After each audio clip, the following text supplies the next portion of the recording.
BRS working president మాజీ మంత్రి కేటీఆర్కు ACB అధికారులు మరోసారి నోటీసులు జారీ చేశారు. ఈ నెల 16న ఉదయం 10 గంటలకు విచారణకు హాజరు కావాలని నోటీసుల్లో పేర్కొన్నారు.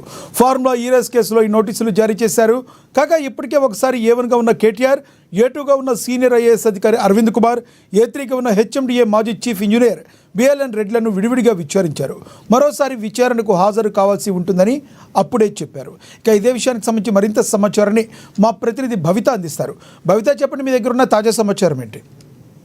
లక్ష్మీనాథ్ కేటీఆర్ మాజీ మంత్రిగా ఉన్నప్పుడు జరిగినటువంటి ఈసార్ రేస్ ఫార్ములా సంబంధించిన కేసు విషయంలో మరొకసారి ఏసీబీ నోటీసులు అయితే జారీ చేసింది. తాజాగా గత నెల ఏదైతే నోటీసులు జారీ చేసింది, మీరు ఖచ్చితంగా విచారణకు హాజరు కావాలని చెప్పి నోటీసులు జారీ చేయడంతో ఆయనకు ముందస్తు షెడ్యూల్ ఫిక్స్ అయిన నేపథ్యంలో, ఇక అమెరికాతో పాటు UK టూర్ ఉన్న నేపథ్యంలో ఖచ్చితంగా నాకు కొంత ఫెసిలిటీ కల్పించాలని చెప్పేసి కూడా ఏసీబీకి లేఖ రాశారు. నేను విదేశీ పర్యటన ముగించుకొని వచ్చిన తర్వాత విచారణకు హాజరవుతారని చెప్పేసి తను చెప్పారు. అయితే దీనికి ఓకే చెప్పినటువంటి ఏసీబీ ఇప్పుడు మరొకసారి అంటే విదేశీ పర్యటన ముగించుకొని వచ్చి దాదాపు వారం రోజులు గడుస్తుంది. ఈ నేపథ్యంలోనే కేటీఆర్ కి మరోసారి ఏసీబీ విచారణకు హాజరు కావాలంటే కూడా నోటీసులు జారీ చేసింది. ఏసీబీ నోటీసులు జారీ చేసిన తర్వాత ప్రస్తుతం అయితే ఇంకా కేటీఆర్ నుంచి ఎలాంటి రిప్లై రాలేదు, ఎప్పుడు హాజరవుతారనే అంశానికి సంబంధించి మాత్రం అయితే ఏసీబీ మాత్రం ఖచ్చితంగా ఈ నెల 16న 10 గంటలకు ఖచ్చితంగా విచారణకు హాజరు కావాలంటే కూడా నోటీసులో పేర్కొంది. అయితే ఏసీబీ ఏదైతే ఈసార్ రేస్ల ఫార్ములా గురించి నిధులు గోల్మాల్ జరిగింది, అంటే ఎలాంటి ఆర్బీఐ పరిమితులు అంటే అనుమతులు లేకుండానే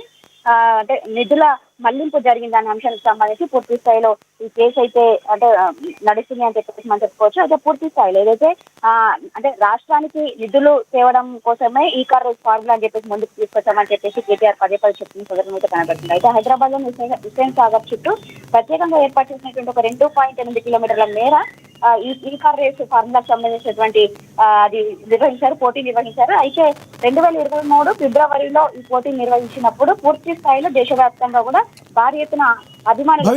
ప్రధానంగా ఇంత గ్యాప్ రావడానికి గల ప్రధాన కారణం ఏంటి అసలు? అంటే ఇప్పటికే అందులో ఇన్వాల్వ్ అయినటువంటి అధికారులను కూడా ఇప్పటికే ఏసీబీ విచారించింది. అయితే పూర్తి స్థాయిలో వాళ్ళ యొక్క స్టేట్మెంట్ రికార్డ్ చేసినటువంటి ఏసీబీ ఇప్పటికే అందులో ఉన్నటువంటి ఇటు సిఎస్టీ కావచ్చు, అంతేకాకుండా HMDA అధికారులకు కావచ్చు, అంతేకాకుండా మాజీ మంత్రి కేటీఆర్ కి కూడా నోటీసులు జారీ చేసింది. ఈ నేపథ్యంలోనే గత 6 నెలల క్రితం ఎగ్జాక్ట్గా జనవరిలో కూడా ఇప్పటికే ఏసీబీ నోటీసులు జారీ చేయడం, ఆ విచారణకు కూడా కేటీఆర్ హాజరయ్యారు. 2 రోజుల పాటు కేటీఆర్ విచారణకు హాజరయ్యారు. కానీ విచారణకు హాజరైన తర్వాత వచ్చినటువంటి కొన్ని కామెంట్స్ చేశారు. విచారణలో ఎలాంటివి లేదు, అసలు పసలేని విచారణ, ఇది ఒక లొటపీస్ కేసు అంటే కొన్ని కామెంట్స్ చేసిన సందర్భం అయితే ఉంది. అయితే మరొకసారి విచారణకు రావాల్సి అని చెప్పేసి కూడా కేటీఆర్ కి అప్పటికే ఏసీబీలో చెప్పిన సందర్భం అయితే ఉంది. అయితే ఇంతకుముందు అధికారులను విచారించిన సందర్భంలో వాళ్ళ స్టేట్మెంట్ రికార్డు చేసుకున్న తర్వాత వాళ్ళ స్టేట్మెంట్ ఆధారంగా మరింత లోతుగా అంటే వాళ్ళని విచారించే అవకాశం ఉన్న నేపథ్యం అయితే కనబడుతుంది. ఎందుకంటే గతంలో అంటే అధికారులను ప్రశ్నించినప్పుడు కేవలం విధులు మాత్రమే నిర్వర్తించాము, దానికి సంబంధించినటువంటి అంటే ఫార్ములా ఈరేస్ సంబంధించిన నిధుల బదిలీ కావచ్చు, అందులో అంటే ఉన్నటువంటి అంశాలకన్నిటికీ కూడా పూర్తి స్థాయిలో మంత్రిగా ఉన్నటువంటి వాళ్ళు అంటే పర్మిషన్స్ ఇస్తేనే మేము ముందుకెళ్ళామని చెప్పేసి వాళ్ళు ఇచ్చినటువంటి స్టేట్మెంట్ లో రికార్డ్ చేస్తారు. అయితే దాని ఆధారంగా కేటీఆర్ ని కొద్ది మేరకు ప్రశ్నిస్తే మాత్రము నిధుల బదిలీకి సంబంధించి కావచ్చు, ఇతరత్ర నిబంధనలకు సంబంధించి కావచ్చు, పూర్తి స్థాయిలో అధికారులే బాధ్యత ఉంటది తప్ప ఇటు ప్రభుత్వంలో అంటే రాజకీయవేత్తలకు ఎలాంటి అంటే అనుబంధం అంటే ఉండదు అన్న నిబంధనలకు సంబంధించి అంటే ఎలాంటి అంటే వాటిపైన ఎలాంటి అవగాహన కూడా ఉండదు అన్నట్టు కూడా కొంత మేరకు వాళ్ళు రిప్లై ఇచ్చిన సందర్భం అయితే కనబడుతుంది. అయితే ఈసారి ఈరేస్ ఫార్ములా గురించి అందులో నిధుల అవకతవక మెయిన్ గా ఫోకస్ చేశారు. 50 కోట్లు అంటే విదేశీ కంపెనీకి తరలించడం పైనే మెయిన్ గా ఫోకస్ చేసినట్టుగా తెలుస్తుంది. ఈ నేపథ్యంలోనే ఏసీపీకి విచారణకు అప్పగించింది. అయితే ఏదైతే ఆరోపణలు ఎదుర్కొంటున్నారు ఇప్పుడు కేటీఆర్ కావచ్చు, అరవింద్ కుమార్ కావచ్చు, లేదంటే చీఫ్ ఇంజనీర్ BLN రెడ్డి కావచ్చు, ముగ్గురిని విడివిడిగా గతంలో విచారించారు.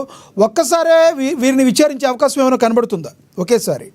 వాళ్ళందరినీ ఇప్పటికే విడివిడిగా విచారించారు. ప్రతి ఒక్కరి స్టేట్మెంట్ కూడా రికార్డ్ చేశారు. వాళ్ళ స్టేట్మెంట్ రికార్డ్ ఆధారంగానే ఎప్పుడైతే అభియోగాలు మోపారు, ఏదైతే అంటే కేటీఆర్ చెప్తేనే మాజీ మంత్రిగా వాళ్ళు చెప్తేనే మేము ముందుకెళ్లామనే అంశాన్ని పైన కూడా ఇప్పుడు మరింత లోతుగా విచారించే అవకాశం ఉంది. ఇప్పుడు కేటీఆర్ ను విచారించిన తర్వాత కూడా మరొకసారి వాళ్ళ ముగ్గురిని కూడా విచారించే అవకాశం లేకపోలేదు. విచారించిన తర్వాత కూడా మరొకసారి కేటీఆర్ ని పిలిపించే అవకాశం ఉన్నట్టు కూడా తెలుస్తుంది.